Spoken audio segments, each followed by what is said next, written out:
بسم اللہ الرحمن الرحیم۔ السلام علیکم ورحمۃ اللہ وبرکاتہ۔ پیارے دوستو، کیا آپ جانتے ہیں کہ نماز مغرب کا آخری وقت کب تک ہے؟ کیا شفق سے مراد سرخی ہے یا سفیدی؟ اگر اس مسئلے کا جواب بدل جائے تو نماز مغرب کا آخری وقت بھی بدل جاتا ہے۔ آئیے صحیح احادیث، آثار صحابہ اور چاروں ائمہ کے دلائل کی روشنی میں حقیقت جانتے ہیں۔ نماز مغرب کا وقت غروب آفتاب سے شفق نمایاں ہونے تک ہے، لیکن یہ تاخیر عذر اور مجبوری والے کے لیے روا ہے، ورنہ اول وقت ہی میں نماز مغرب پڑھنا افضل ہے، کیونکہ نبی اکرم صلی اللہ علیہ وسلم کا عمل مبارک یہی تھا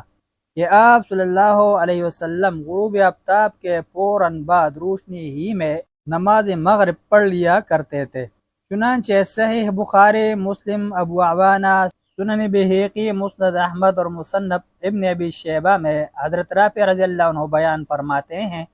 ہم نبی اکرم صلی اللہ علیہ وسلم کے ساتھ اس وقت نماز مغرب پڑھتے کہ نماز پڑھ کر ہم میں سے کوئی نکلتا تو تیر پھینکنے پر وہ اپنے تیر کے گرنے کی جگہ دیکھ سکتا تھا، یعنی ابھی اتنی روشنی ہوتی تھی۔ صحیح بخاری و مسلم، سنن ابو داؤد، ترمذی اور ابن ماجہ میں حضرت سلمہ بن اکوع رضی اللہ عنہ سے مروی ہے،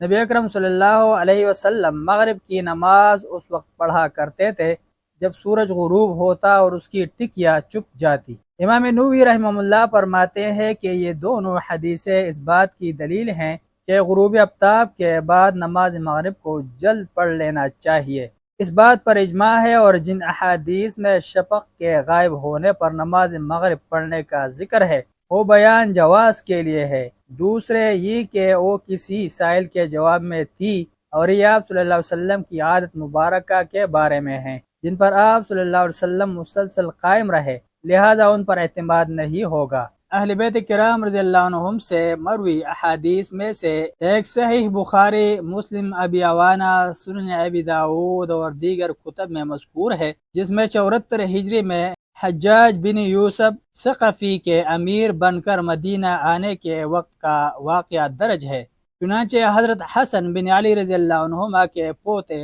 حضرت محمد بن عمر بن حسن بن علی رضی اللہ عنہم بیان کرتے ہیں کہ جب حجاج آیا تو ہم نے حضرت جابر بن عبداللہ رضی اللہ عنہم سے نمازوں کے اوقات کے بارے میں پوچھا۔ صحیح مسلم میں حجاج کی موجودگی میں سوال کا سبب بھی لکھا ہے، کان الحجاج یؤخر الصلاۃ، حجاج نماز میں تاخیر کیا کرتا تھا، لہذا اسے تنبیہ کرنے کے لیے یہ سوال پوچھا گیا تو اس وقت حضرت جابر رضی اللہ عنہ نے نبی اکرم صلی اللہ علیہ وسلم کی نماز پنج گانا کا جو وقت بتایا اس میں نماز مغرب کے بارے میں فرمایا۔ نبی اکرم صلی اللہ علیہ وسلم نماز مغرب اسی وقت پڑھ لیا کرتے تھے جب سورج غروب ہوتا۔ نبی اکرم صلی اللہ علیہ وسلم کے چچا حضرت عباس رضی اللہ عنہ سے سنن ابن ماجہ، صحیح ابن خزیمہ اور مستدرک حاکم میں مروی ایک مرفوع حدیث ہے جسے امام ترمذی نے موقوفاً صحیح کہا ہے اور بعض محدثین نے اسے منکر بھی کہا ہے،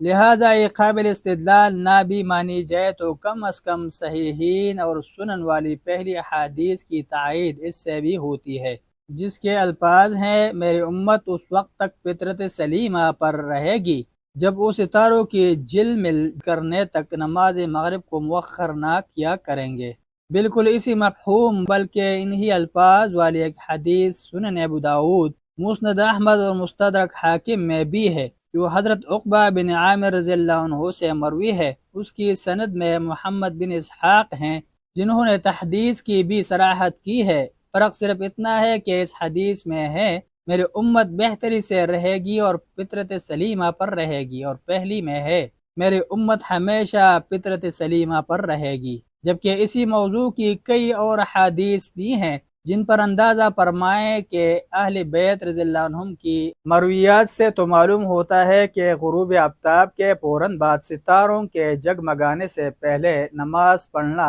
فطرت سلیمہ کا تقاضا ہے، مگر آج کچھ لوگ حب اہل بیت رضی اللہ عنہم سے سرشاری کے دعوے دار اذان مغرب کے لیے ستارہ نظر آنے کے منتظر رہتے ہیں۔ ملتے ہیں کہ نئی ویڈیو کے ساتھ۔ جزاکم اللہ خیرہ۔ السلام علیکم ورحمۃ اللہ وبرکاتہ۔